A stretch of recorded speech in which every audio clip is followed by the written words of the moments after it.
So let's take a look at the S&P 500 complex. Obviously, the most widely tracked and traded index option group, if you want to call it that. The most liquid and the most widely traded product is SPX. Many of you know it as SPXW because SPX is really kind of the AM settled monthly contracts versus every other one that most people trade, the dailies and the weeklies, is SPXW.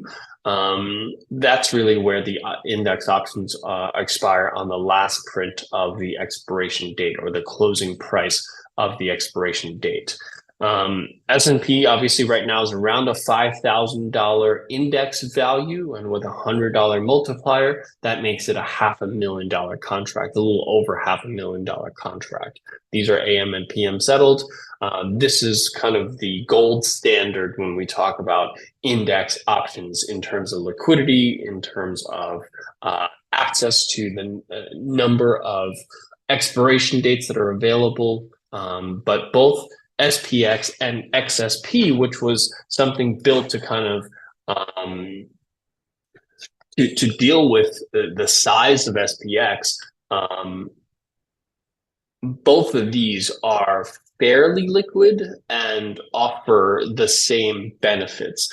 XSP is simply 1/10 the size of SPX, so it's still a $100 multiplier on the contract, but it's a $500 value index. So it tracks the S&P 500 just exactly 1/10 the value.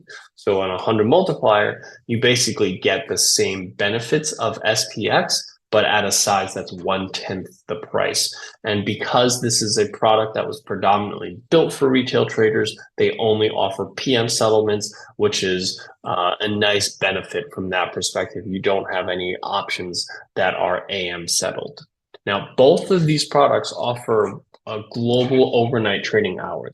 This is the only listed option in the world, in the United States, that offer overnight trading. Meaning you can trade it from, I believe, 8:15 to 9:15, 8:15 p.m. to 9:15 a.m. the next day.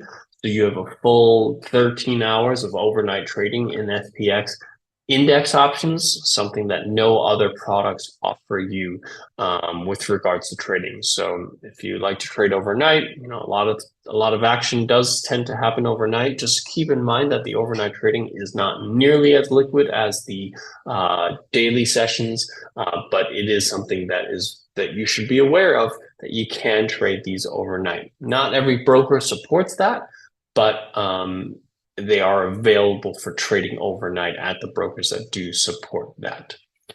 And there was recently an introduction of nanos, which is meant to be even smaller than XSP. This is meant to be 1/100th of XSP. So XSP on a $500 index value with a 100 multiplier means it's a $50,000 contract. Nanos is literally a $500 contract.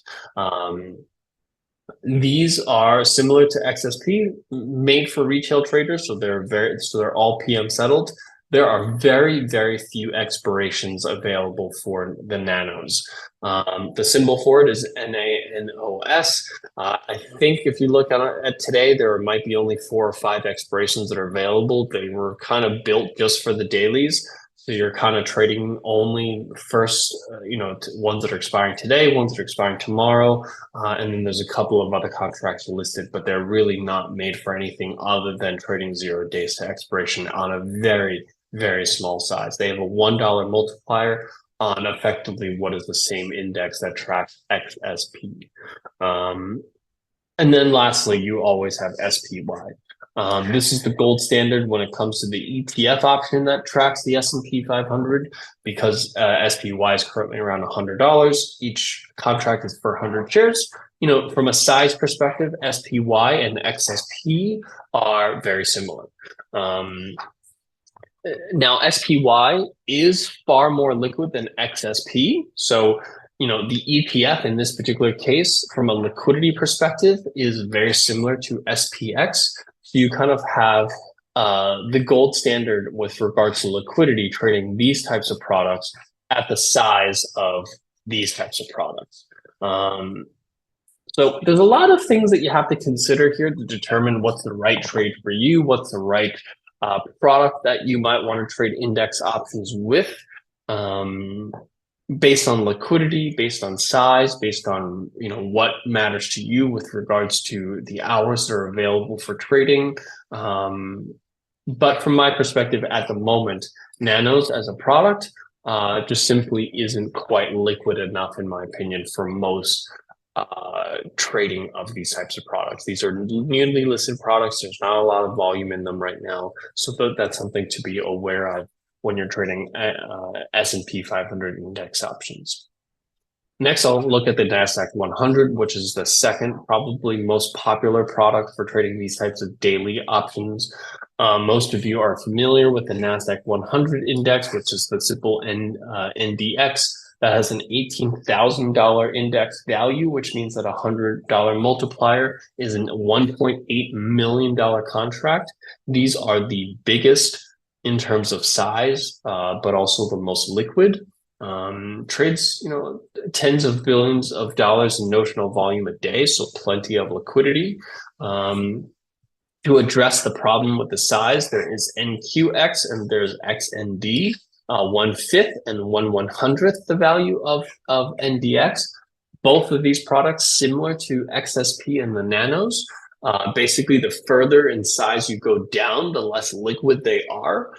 So one is a $360,000 product and one is an $18,000 product.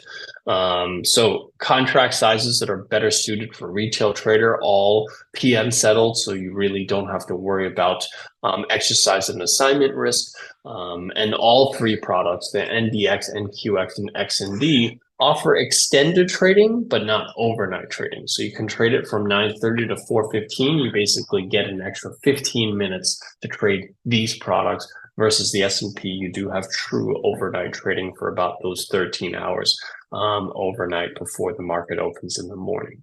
So for a lot of traders, in my opinion, when you're trading the NASDAQ 100 index, right? You really have a product that's either you have a very large account and you can trade NDX, or you might want to take a look at some of the products like just an ETF options like the Qs, because the Qs is very deep in terms of liquidity that match similar to NDX, but obviously at a size that's far more favorable for retail traders, a $44,000 contract.